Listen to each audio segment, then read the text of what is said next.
In January 1953, 5 scientists held a secret meeting organized by the CIA in Washington.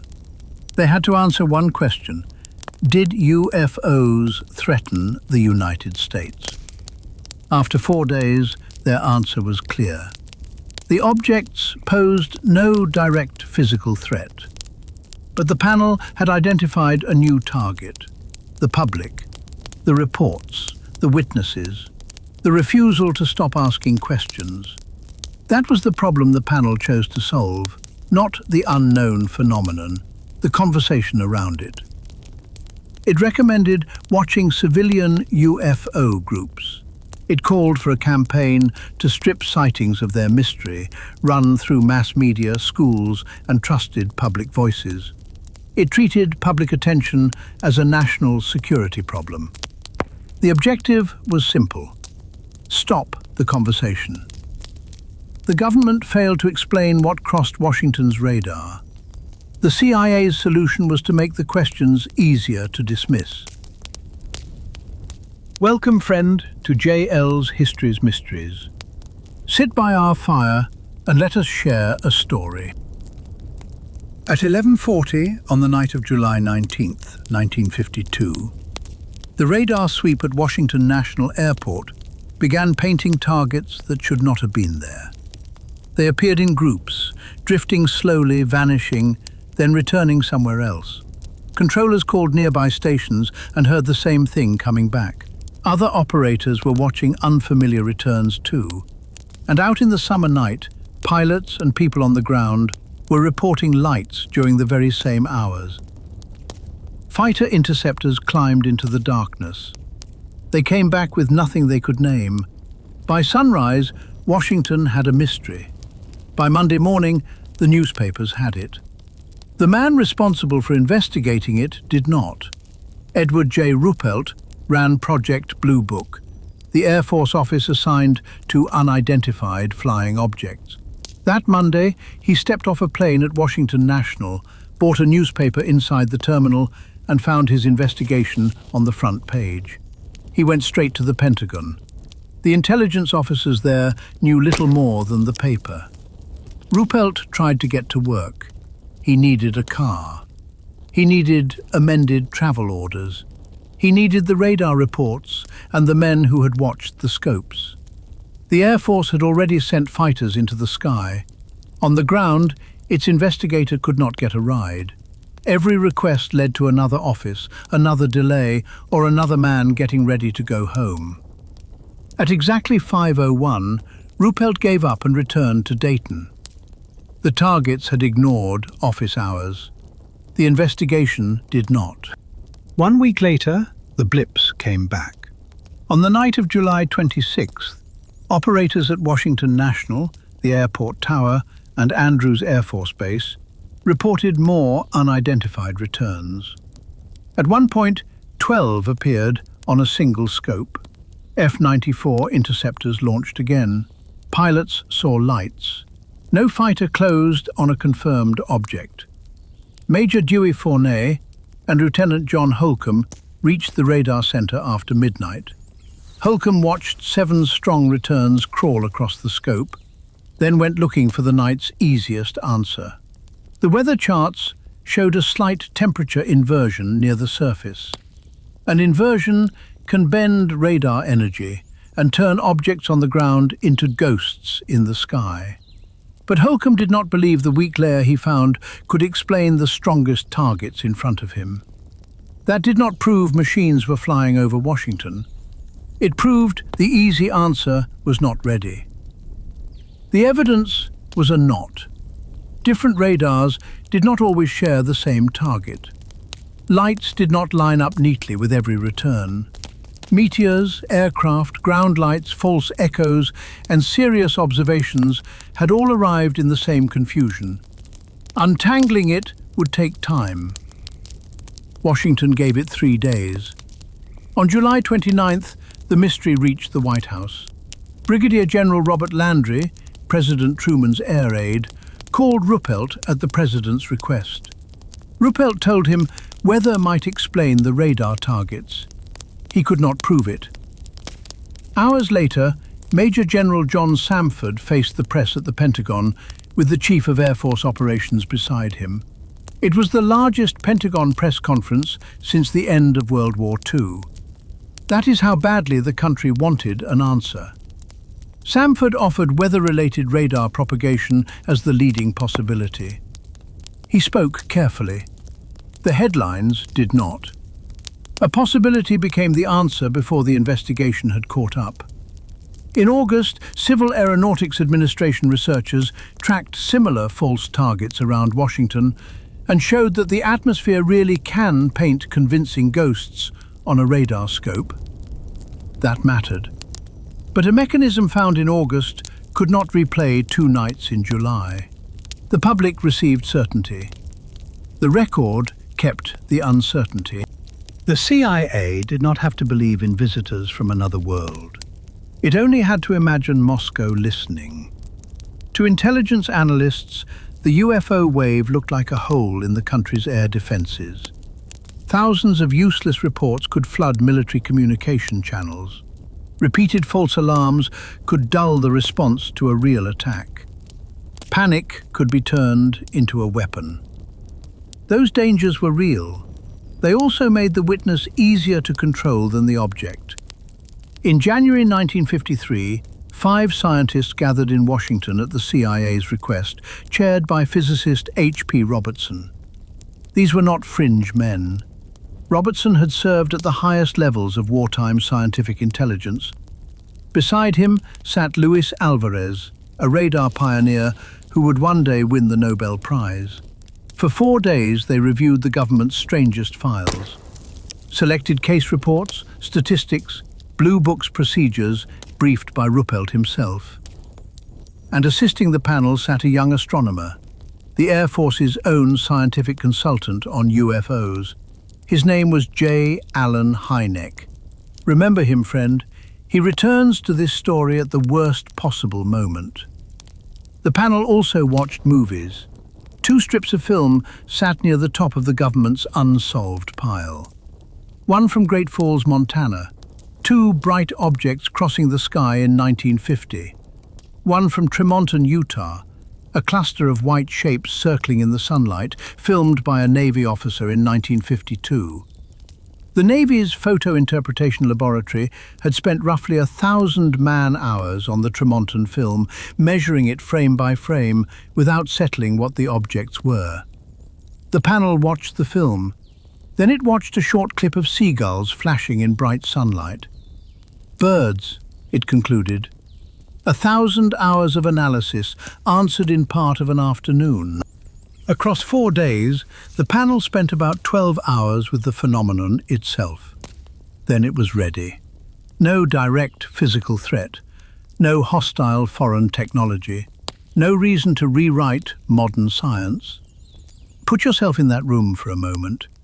The country is jumpy. The files will not close themselves, and you have just concluded the objects are not a threat. What do you do next? That verdict could have become an argument for a better investigation, one designed to separate ordinary reports from the stubborn remainder. Ruppelt had asked for staff, instruments, and a system capable of reaching a scene while evidence still existed. The panel chose a different tool. Its signed report warned that continued emphasis on UFO reporting threatened the orderly function of the country's defenses. Its prescription was to strip UFOs of their aura of mystery. Mass media, schools, civic organizations, trusted public authorities. The word in the meeting record was debunking. And then there is the line that still stops people who read the report today. Among the possible channels for the campaign, the panel named the Walt Disney Organization. Cartoons were proposed as a national security tool. Civilian UFO groups could be watched. It did not prove that every witness was lying. It did not have to. The policy had found a target it could manage. The unknown object remained unknown. The person reporting it had acquired a new role. The problem. Quick one before we keep going. If you're enjoying the mystery, Hit like and subscribe, and pull up to the fire again next week. All right, back to it. 7 months after the panel, the Air Force put new UFO reporting rules on paper.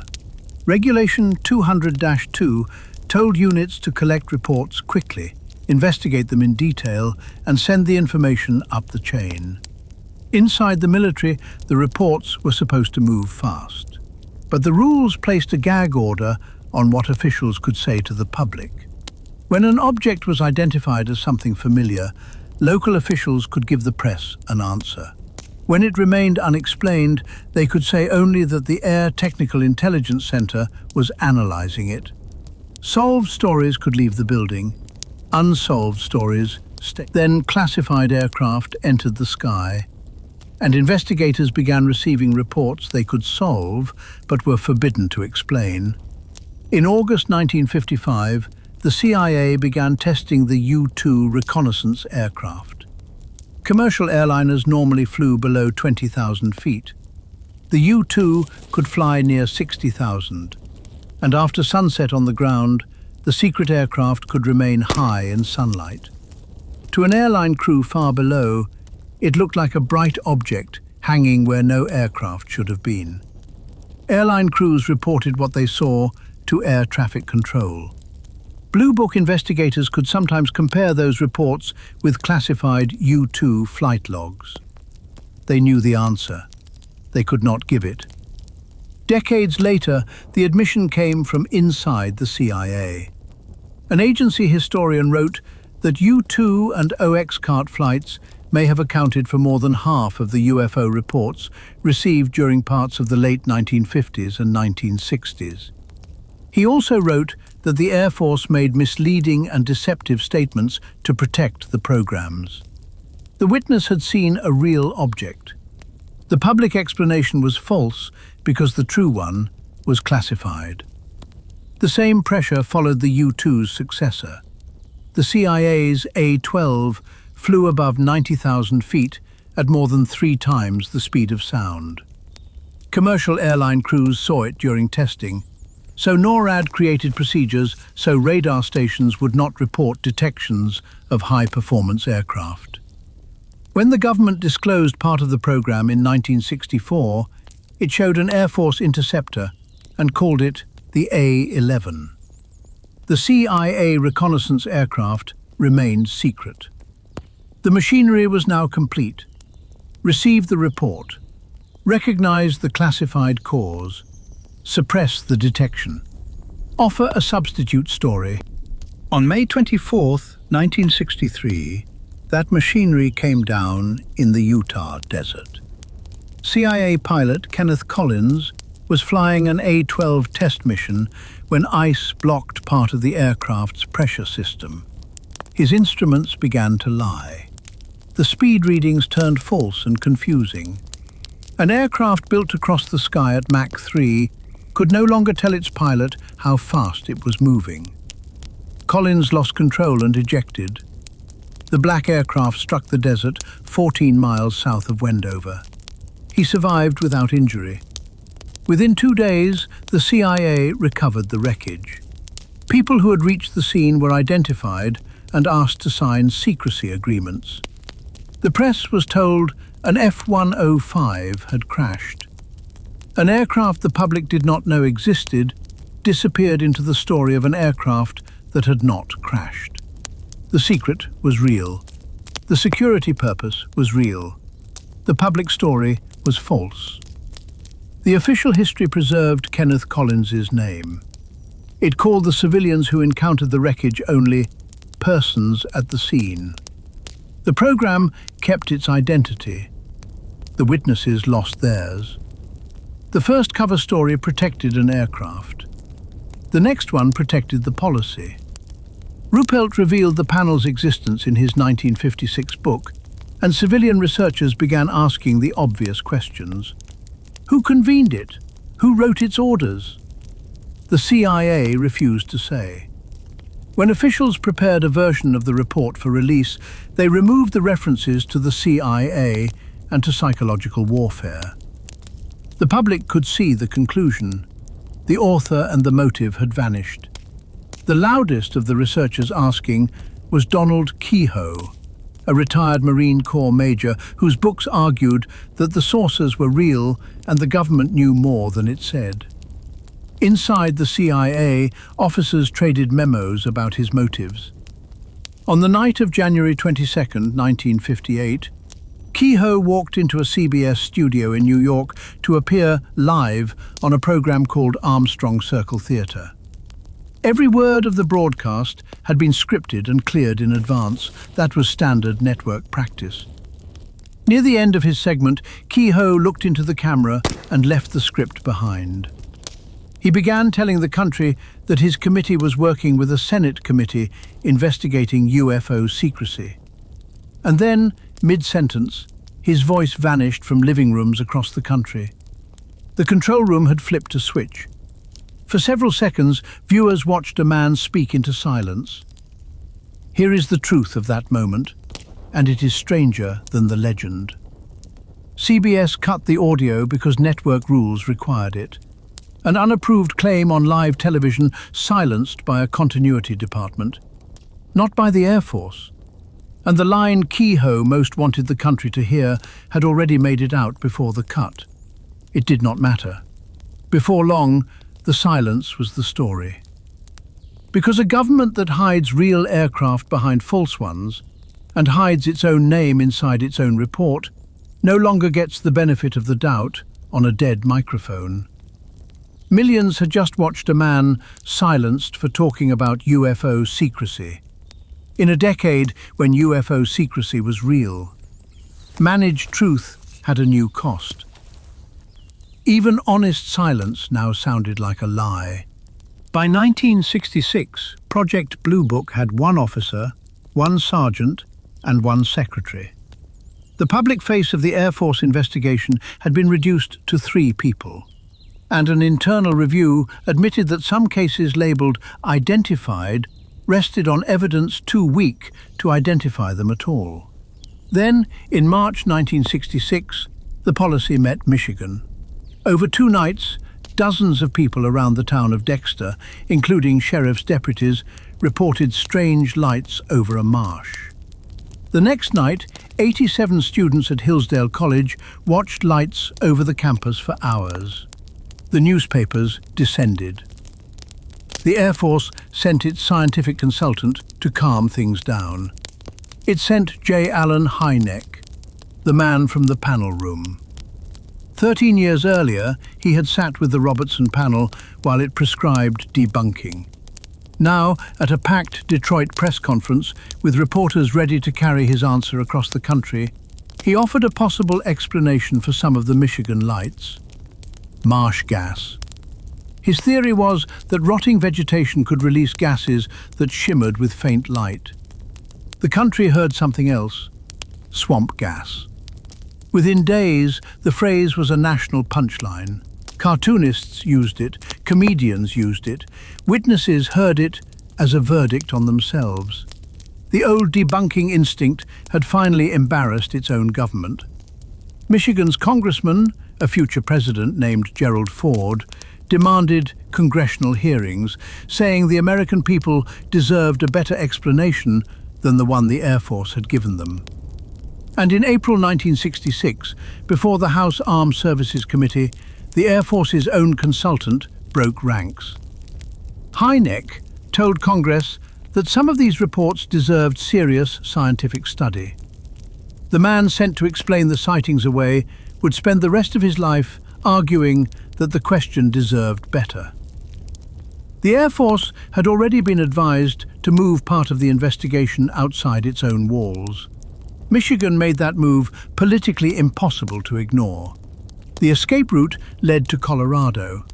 The Air Force hired the University of Colorado to conduct an outside scientific study. Before the first case was opened, project coordinator Robert Lowe wrote an internal memorandum about how the university could sell the study to 2 different audiences. To the public, it would appear objective. To skeptical scientists, the researchers would signal that they had almost no expectation of finding a saucer. Critics saw a verdict written before the trial. Defenders saw a bureaucratic sales pitch meant to get an unpopular project approved. We do not have to read Lowe's mind. We can open the finished report. Edward Condon's summary concluded that further extensive study was unlikely to advance science. He recommended no federal scientific program for reports from the general public, and no special unit such as Blue Book. Deeper inside the same volume, a technical chapter examined 35 radar and visual cases. 7 were classified as unknown. It called one report an unknown that deserved further study. Another case summary said the evidence allowed the possibility of a genuine UFO. In that report, genuine UFO meant a genuinely unidentified event, not an alien spacecraft. The study had not found visitors. It had found questions. The summary turned those questions into permission to stop asking. The conclusion became policy. On December 17, 1969, the Air Force closed Project Blue Book. It had received 12,618 reports. 701 remained categorized as unidentified. The investigation ended. The unanswered cases did not. The Robertson panel did not invent ridicule. It gave official authority to one enduring instinct: reduce attention first. In 2014, Navy FA-18 pilot Ryan Graves was stationed at Naval Air Station Oceana in Virginia. After radar upgrades, members of his squadron began detecting unknown objects in their training areas. At first, they suspected equipment errors. Then the tracks began appearing across more than one sensor. During one mission, an object described as a dark cube inside a clear sphere passed between 2 FA-18s at close range. The mission commander returned to base. The squadron submitted a safety report. Then, nothing. No official acknowledgement, no further mechanism for reporting the encounters. The objects became common enough to enter ordinary pre-flight safety discussions. Pilots were seeing something. The government was losing the reports. 68 years after the Robertson panel, the government confronted the other side of its decision. In 2021, the Office of the Director of National Intelligence admitted that many observations had never entered formal or informal systems. Its assessment named disparagement and reputational risk as obstacles that could keep observers silent and obstruct scientific study. 2 years later, Graves gave that finding a human voice before Congress. He said commercial pilots feared professional consequences. He said witnesses worried about management and their medical clearances. He said trained observers were apologizing before they described what they had seen. The panel of 1953 feared too many reports. The modern government found itself with too few. The system had completed the circle. A witness can be wrong. A radar return can be weather. A light can be an aircraft, a meteor, a star, or a classified machine. None of those possibilities makes honest reporting the enemy. Washington needed a government capable of separating those answers. It received a panel that found an easier lever. Reduce the question. The objects remained uncertain. The secrecy became policy.